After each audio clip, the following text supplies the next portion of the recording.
ஒரே வாரத்தில் இரண்டாவது முறையாக மனிதாபிமான அடிப்படையில் இந்தியா விடுத்த வெள்ள அபாய எச்சரிக்கையால் பாகிஸ்தானில் 1,00,000 பேர் ஆபத்தில் இருந்து தப்பினர்.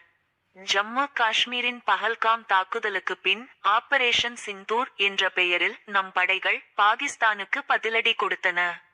மேலும் சிந்து நதி நீர் ஒப்பந்தத்தை இந்தியா ரத்து செய்தது, பாகிஸ்தானுடன் இருந்த தொடர்பை முற்றிலுமாக நிறுத்தியது. இந்நிலையில் பாகிஸ்தானில் ஜூன் முதல் பருவமழை பெய்து வருகிறது.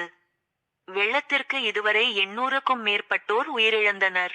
மேலும் 7,000க்கும் மேற்பட்ட வீடுகள் இடிந்துள்ளன. தாவி நதியில் வெள்ளப்பெருக்கு ஏற்பட்டது தொடர்பாக பாகிஸ்தானுக்கு சமீபத்தில் சரியான நேரத்தில் எச்சரிக்கை விடுக்கப்பட்டது. இந்நிலையில் கடந்த சில நாட்களாக ஜம்மு காஷ்மீரில் ஓடும் ராவி உள்ளிட்ட அனைத்து ஆறுகளிலும் கனமழை காரணமாக வெள்ளம் பெருக்கெடுத்து ஓடுகிறது.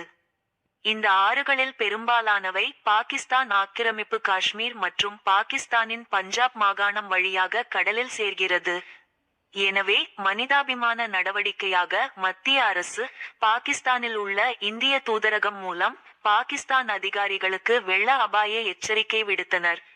இதையடுத்து பாகிஸ்தானின் பஞ்சாப் மாகாணம் பஹவல்பூர், கசூர் ஆகிய பகுதிகளிலிருந்து 1,00,000க்கும் மேற்பட்டோரை அந்நாட்டின் பேரிடர் மீட்பு படையினர் பாதுகாப்பான இடங்களுக்கு மாற்றினர். மூழ்கிய கர்தார்பூர் குருத்வாரா.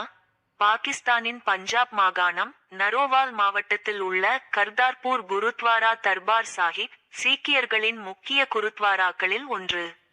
இங்கு ஆண்டுதோறும் 80,000க்கும் மேற்பட்ட இந்திய சீக்கியர்கள் வழிபாடு நடத்த செல்கின்றனர்.